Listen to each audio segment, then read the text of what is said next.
بسم اللہ الرحمن الرحیم۔ السلام علیکم ورحمۃ اللہ وبرکاتہ۔ امید ہے تمام سامعین ناظرین بخیر و عافیت ہوں گے۔ آج ہم اپنی کتاب شرائع کے سبق نمبر 46 کے حصے اول کو پڑھیں گے۔ ہمارے سبق کی ابتدا فالاعیان ما کی عبارت سے ہوگی اور عز اسمہ والمجردات کی عبارت پہ ہمارے سبق کا پہلا حصہ مکمل ہوگا۔ آئیے پہلے اپنے آج کے سبق کی عبارت کو پڑھتے ہیں۔ بسم اللہ الرحمن الرحیم۔ فالاعیان ما ای ممکن یکون له قیام بذاتہ بقرینۃ جعلہ من اقسام العالم، ومعنى قیامہ بذاتہ عند المتکلمین ان یتحیز بنفسہ غیر تابع تحیزہ لتحیز شیء آخر بخلاف العرض، فإن تحیزہ تابع لتحیز الجوہر الذی هو موضوعہ ای محلہ الذی یقومہ، ومعنى وجود العرض فی الموضوع هو أن وجوده في الموضوع،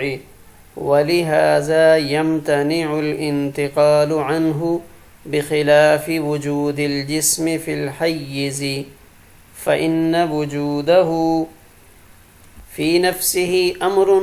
ووجوده في الحيز أمر آخر، ولهذا ينتقل عنه۔ وعند الفلاسفة معنى قيام الشيء بذاته استغناؤه عن محل يقومه، ومعنى قيامه بشيء آخر اختصاصه به، بحيث يصير الأول نعتا والثاني منعوتا، سواء كان متحيزا كما في سواد الجسم أو لا، كما في صفات الباری عز اسمه والمجردات۔ آئیے اب اپنے سبق کی عبارت کا ترجمہ کرتے ہیں۔ فالاعیان ما،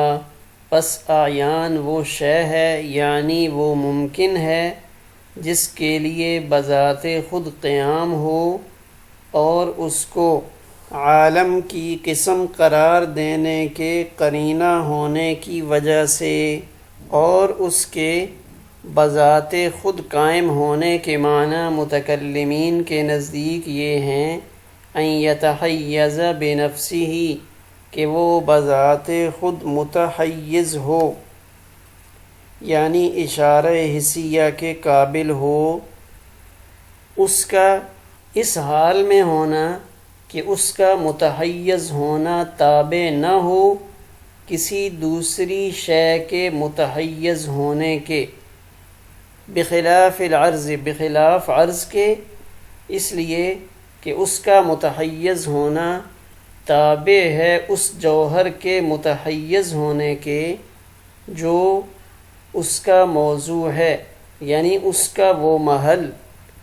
جو اس کو قائم رکھتا ہو۔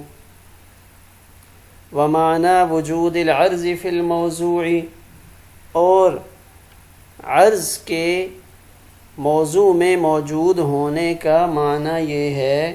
کہ اس کا وجود فی نفسہ، وہی اس کا وجود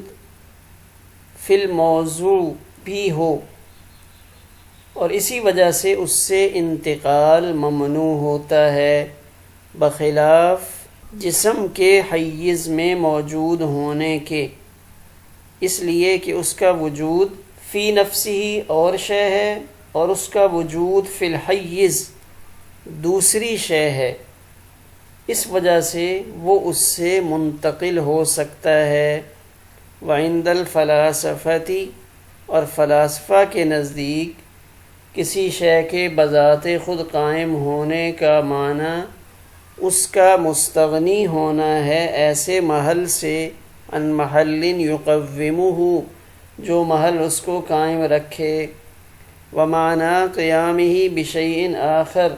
اور کسی شے کے کسی دوسری شے کے ساتھ قائم ہونے کے معنی یہ ہیں اختصاصہ بہ اس کا مختص ہونا ہے اس کے ساتھ،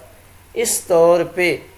کہ ہو جائے شے اول نعت اور شے ثانی منعوت، سواء برابر ہے کہ وہ متحیز ہو جیسا کہ جسم کی سیاہی میں،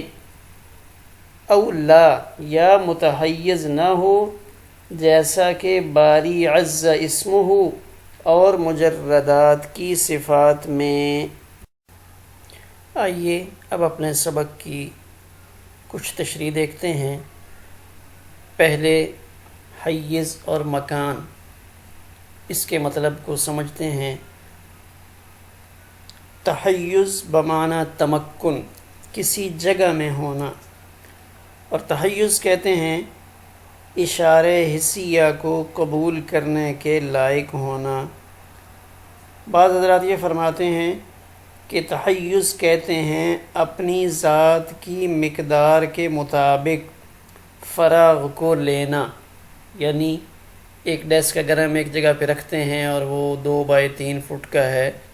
تو جتنی جگہ وہ لیتا ہے اس کو تحیز کہتے ہیں۔ اور حیز وہ فراغ کی مقدار ہے،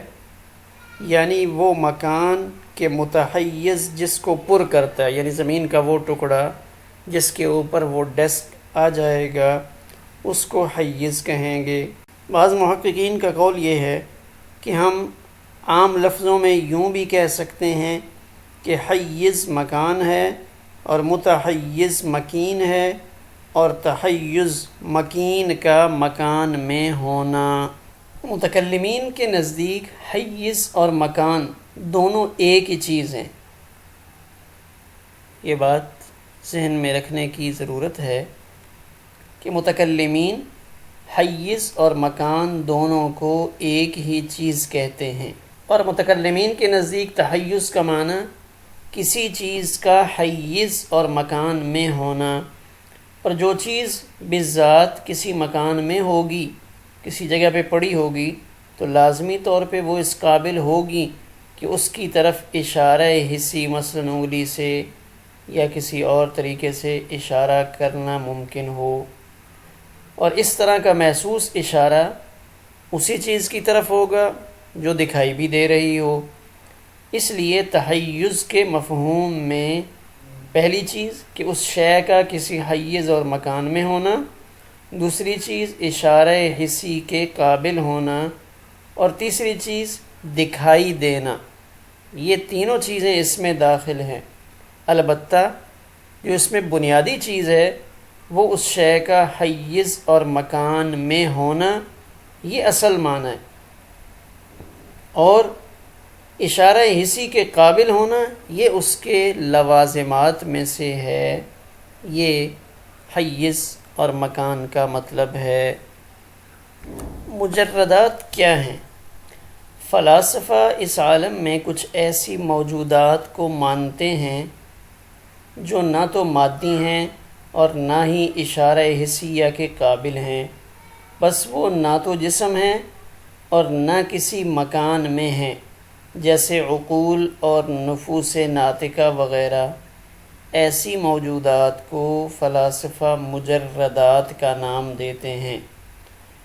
حضرات متکلمین ان مجردات کے وجود کو تسلیم نہیں کرتے، اس وجہ سے کہ فلاسفہ جن دلائل سے ان کا وجود ثابت کرتے ہیں وہ دلائل اسلامی اصولوں پہ پورے نہیں اترتے۔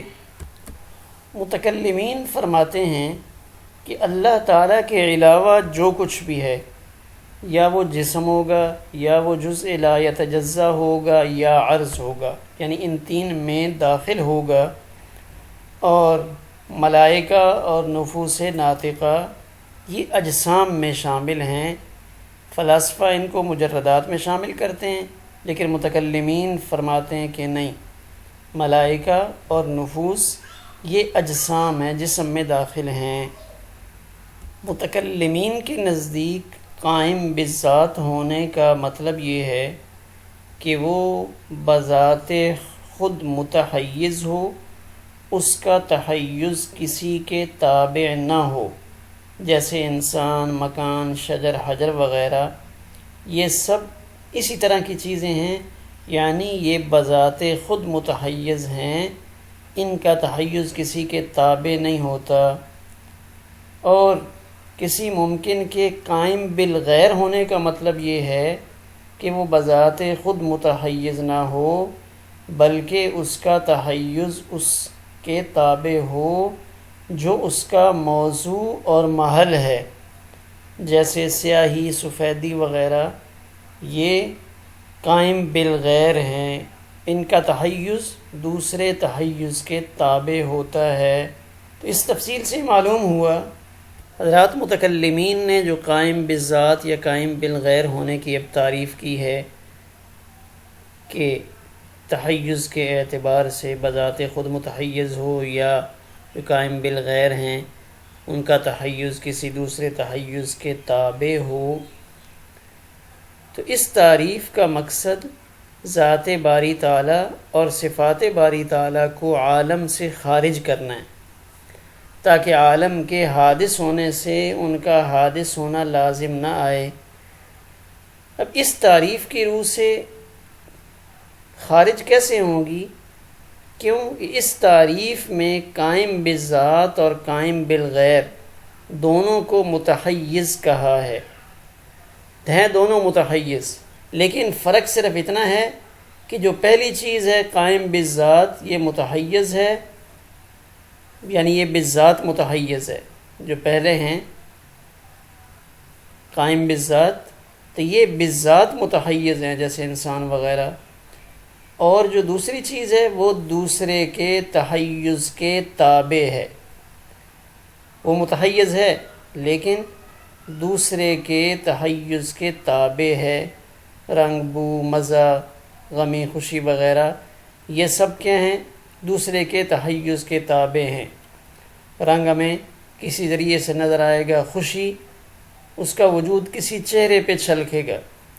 رنج و غم بھی کسی شخص پہ نظر آئے گا، ہم مطلقاً نہیں کہہ سکتے کہ وہ دیکھو جی خوشی آ رہی ہے یا وہ رنج دکھلائی دے رہا ہے، ایسا نہیں، بلکہ یہ چیزیں دوسرے کے تحیز کے تابع ہوں گی۔ تو اب یہ تعریف کرنے سے ذات باری تعالیٰ اور صفات باری تعالیٰ اس سے خارج ہو جائیں گی۔ کیوں؟ اس لیے کہ نہ تو وہ بالذات متحیز ہیں اور نہ متحیز بالغیر ہیں، کیونکہ حیز اور مکان میں ہونا جسم اور جسمانیت کا خاصہ ہے، اور اللہ تعالیٰ جسم اور جسمانیات سے پاک ہیں، اور جب ذات و صفات کسی طرح متحیز نہیں ہیں تو نہ وہ قائم بالذات ہو کر عین ہوں گی اور نہ قائم بالغیر ہو کر عرض ہوں گی۔ اور جب ذات باری اور صفات باری تعالیٰ عین اور عرض کچھ بھی نہیں تو وہ پھر اس عالم کی قبیل سے نہیں ہوں گی، کیونکہ عالم تو دو چیزوں میں منحصر ہے، اعیان اور آراز میں۔ فلاسفہ کسی شے کے قائم بالذات ہونے کا کیا مطلب بیان کرتے ہیں؟ ان کے نزدیک قائم بالذات ہونے کا مطلب یہ ہے کہ وہ شے اپنے وجود میں کسی محل کی محتاج نہ ہو، کہ بس اس سے لگ کر ہی موجود ہو، اس سے الگ موجود نہ ہو، بلکہ اس کا مستقل اپنا وجود ہو۔ مثلا دیوار کی اینٹ، کہ وہ اینٹ اپنے وجود میں اس دیوار کی محتاج نہیں ہے، بلکہ دیوار سے الگ ہو کر بھی وہ اینٹ اپنا وجود برقرار رکھ سکتی ہے۔ قائم بالذات کی یہ تعریف ذات باری تعالیٰ پر بھی صادق آئے گی، کیونکہ وہ بھی اپنے وجود میں کسی محل کا محتاج نہیں، اور قائم بالذات ہی کو عین کہتے ہیں، لہذا اس تعریف کی روح سے باری تعالیٰ عین ہوئے جو عالم کی قسم ہے۔ اور یہ بات معلوم ہے کہ متکلمین کے نزدیک عالم اپنے تمام اجزاء و اقسام سمیت حادث ہے، لہذا فلاسفہ کی اس تعریف کی روح سے باری تعالیٰ کا حادث ہونا لازم آئے گا۔ قائم بالغیر فلاسفہ کے نزدیک یہ کیا چیز ہے؟ تو فلاسفہ کے ہاں قائم بالغیر کا مطلب یہ ہے کہ اس کا دوسری شے کے ساتھ ایسا ربط اور تعلق خاص ہو کہ شے اول کا صفت بننا اور شے ثانی کا موصوف بننا صحیح ہو، یعنی ایسا تعلق رکھتے ہوں کہ ہم ان میں سے پہلی کو صفت بنا دیں اور دوسری چیز کو موصوف بنائیں۔ مثلا بیاض یعنی سفیدی کا جسم کے ساتھ ایسا خاص تعلق ہے جس کی وجہ سے اول یعنی بیاض کو صفت اور جسم کو موصوف قرار دے کر جسم ابیض کہنا صحیح ہے۔ تو قائم بالغیر کی یہ تعریف صفات باری تعالیٰ پر بھی صادق آتی ہے، کیونکہ مثال کے طور پہ صفت علم کو اللہ تعالیٰ کے ساتھ ایسا خاص ربط اور خاص تعلق ہے کہ علم کو صفت اور اللہ تعالیٰ کو موصوف بنانا، جیسے اللہ العلیم یہ کہنا صحیح ہے۔ تو صفات باری تعالیٰ بھی